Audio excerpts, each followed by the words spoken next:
అందరికీ నమస్కారం అండి. నేను పుష్ప ఫస్ట్ ఫంక్షన్ అప్పుడు చెప్పాను, ఇదేదో మామూలు వైబ్రేషన్ కాదండి, వేరే వైబ్రేషన్ ఇది వెళ్తానే ఉంటుందని. నేను స్పెయిన్లో షూటింగ్కి వెళ్ళి షూటింగ్ నుంచి ఎర్లీ మార్నింగ్ లొకేషన్ షిఫ్ట్ అవ్వాలండి. నైట్ 10 o'clockకి అక్కడ రెస్టారెంట్లన్నీ క్లోజ్ అయిపోతాయి. ఒక గ్యాస్ స్టేషన్ దగ్గరికి వెళ్ళాం, 9:45 అయింది. నేను దిగి పరిగెట్టి లోపలికి వెళ్ళి 10 o'clock క్లోజ్ అంటది. అంటే ఈ హ్యాండ్కి స్టఫ్ ఏది దొరికితే అది, నట్స్ లాంటి ఏదోటి తినేద్దాం, కనీసం భోజనం లేకపోయినా ఇక్కడ అలా తీసుకుంటున్నాం. ఆవిడ లేడీ పెద్దవాడు ఉన్నారు అక్కడ, సారీ క్లోజ్ అన్నారు ఆవిడ. థ్యాంక్ యూ అండి, 2 ప్యాకెట్స్ అని ఇవ్వండి అని తీసుకున్నా. తర్వాత సెట్ చేస్తున్నాం అండి నియర్ బై రెస్టారెంట్లు ఏమో ఉన్నాయని.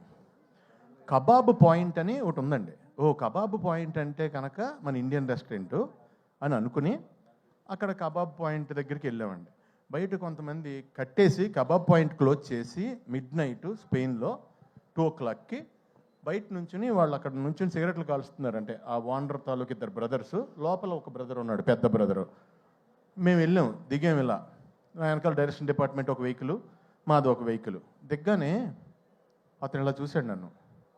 అది నేనేంటి, స్పెయిన్ ఏంటి, అర్ధరాత్రి 2:30కి ఇలా చూసి లోపలికి వెళ్ళాడు, ఫోన్లో ఆన్ చేశాడు.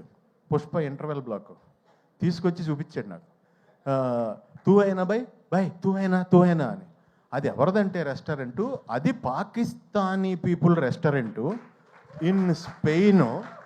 ఒక అర్ధరాత్రి నన్ను చూసి వాళ్ళు ఏమేమి ఐటమ్స్ వండగలరో అన్ని ఐటమ్స్ వండి నాకు, ఆదిత్య రవిచంద్రన్ డైరెక్షన్ డిపార్ట్మెంట్కి, డైరెక్టర్కి, అందరికీ నేనేంటంటే వాళ్ళందరూ తింటున్నారు, వీళ్ళందరూ వాళ్ళ ఇంట్లో వాళ్ళు లేపేసి వీడియో కాల్ ఇచ్చారు నాకు. నేనేమో పాకిస్తాన్లో నాకేమో హిందీ రాదు, ఉర్దూ రాదు. నమస్తే G, thank you G, Phir మిలేంగే G, ఏం మాట్లాడుతున్నా నాకే తెలియలేదు. అప్పుడు పక్కన ఆకలేస్తుంది. సో డార్లింగ్, అంత దూరం రీచ్ అయిపోయింది. ఎక్కడికి వెళ్ళినా నన్ను చూస్తే పుష్ప. ఈ మాట నేను ఎందుకు చెప్తున్నానంటే, నేను ఫస్ట్ హైదరాబాద్ వచ్చినప్పుడు విలన్గా చెయ్యాలని బాజీగర్లో, డర్లో షారుఖ్ ఖాన్ ఆ బ్లడ్ నోట్లో వేసుకున్న పోజులన్నీ పెట్టి దిల్సుఖ్నగర్ స్టూడియోలో ఫోటోలు దిగాను, కత్తేది పట్టుకుని. ఫోటోలు అంటే దిగిపోయాను, కానీ నేను ఎలా చేస్తానో ఎవరికీ తెలియదు. సో అన్నీ చూపిస్తుంటే నేను మామూలుగా ఎంటర్టైనర్నే, అందుగురించి ఎవరోనే అవునా ఓకే తర్వాత కలువమ్మ అన్నారు. అలాంటిది నువ్వు అంత పెద్ద డైరెక్టర్ డార్లింగ్, ఈయన అంత పెద్ద స్టారు, అలా వైకుంఠపురం సినిమా తర్వాత ఈయన హీరోగా చేసే మూవీలో ఎంత ధైర్యం డార్లింగ్, ఒక కమెడియన్ విలన్గా తీసుకోవడం.